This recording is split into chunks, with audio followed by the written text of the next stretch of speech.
Well, boys and girls, it's when I feel like it o'clock. When I felt like it today was after I'd slept off my hangover and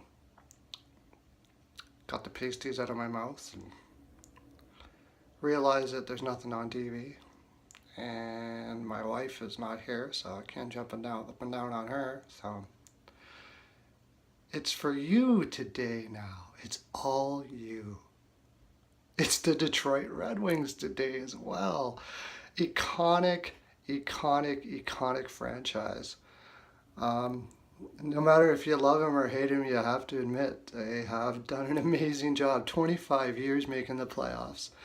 That's an incredible streak. Absolutely incredible streak to be able to do that, especially nowadays or the last 10 years even, with salary cap and everything that they've had to all the hoops that they've had to jump through. And then there's this year where it's pretty spurious whether they're going to make the playoffs or not. And I don't know if you are or not. I don't know where you are. Like, are you kind of going, okay, I'm fed up with Detroit making the playoffs all the time, get over it? Maybe you're a Leafs fan or something like that, and you're just sick of them, possibly. But I'm not. I tried to not like Detroit for a long time, actually, but I can't anymore. It's just too amazing what they've done. And now I'm rooting for them for sure. I actually picked them to make the playoffs this year, barely. That's only there's a small group of people, a group of teams that are going to be right close to that bubble, and I picked Detroit mostly because they just always seem to be there. But it's more my heart as well than my head because they don't really have the greatest D. They're getting old in all the important areas of their defense, and their young guys, except for DeKaiser and Marchenko, I think his name is, are not NHL level. Ouellette has got a lot of weaknesses he's still got to work out. I think he'll be a good defenseman, but he's certainly not ready yet. Their forward group as well. I thought Tatar would be more consistent than he is right now. Nyquist is growing to be a pretty good player, but he's still not the upper echelon that we're used to coming out of Detroit. You have Larkin, and that is encouraging for you guys. Larkin looks like one hell of a good player. Bringing in Nielsen was an excellent move. It's kind of an albatross of a contract, but this guy has been underrated for so long, and he just has leadership coming out of the yin-yang. He's a special player when it comes to intangibles, and he's been considered one of the most underrated for a long time, so much so that he's not really underrated because he's just so well. He's well known for being an underrated player. In New York, he used to play third line and still get 50, 60 points. Be one of the best defensive players in the league. And that's why they picked him. That's the type of character that Detroit looks for and the type of player that they look for. So they want to build their youth around him. But is that going to translate? Having him is going to translate into the playoffs. Bringing Vanek in was a curious move because Vanek hadn't played well for a while. But I thought if anybody can get the old Vanek back a little bit, it would be the Detroit organization. They just have a way to get the best out of their players from all aspects, youth. And you bring in a veteran guy into Detroit, and he all of a sudden seems to have a better years. I don't know if it's just an aura or what they do. I'd love to be able to get into that organization for a year and just see how it works and how they run, because you'd want to feed off of that. It'd be such a great learning experience to see what it is that they do. Balsillie, I think, is that his name? Please tell me if it's not the new coach that took over for Babcock. Man, has he got a huge shadow to get out of, and they put him in a position where they probably have some of the worst roster they've had in a long time. and he's trying to get the best out of these players. Now they believe in him, and talking about believe in him, the biggest thing that Detroit has that no other organization has to that level is a development program that is out of this world.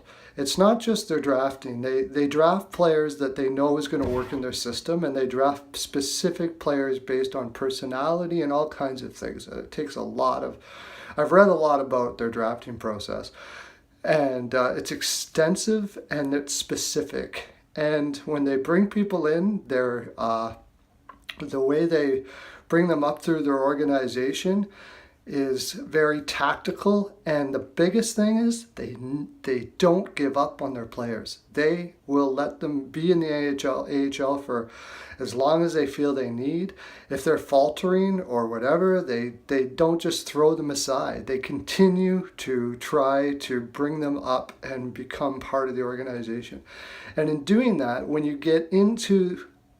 make it to the show, when you make it to the NHL in Detroit, you have so much trust for that organization, and you want to play for them because they rooted for you. I think that is the biggest reason why Detroit has so much success, and that's why I turned around my thinking about Detroit. I used to want them to lose simply because they always won, but now I'm so impressed by how they do it that I've become like a Detroit fan, underground Detroit fan.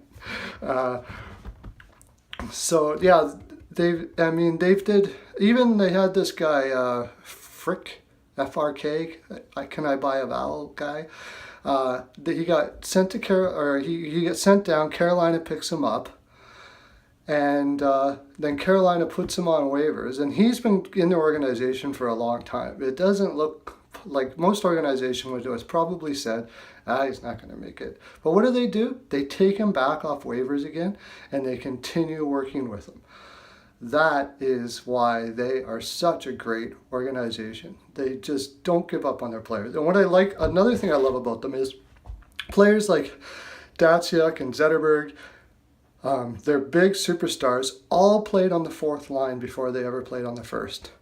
They take guys and they teach them first on the fourth line. They let them know how it feels to be those grinders. It's not easy. You're playing against the most vicious guys in the NHL when you play on that fourth line. When you put guys on the fourth line, they are coming into a realization of what those fourth line players do. And you're also having to learn how to work around that.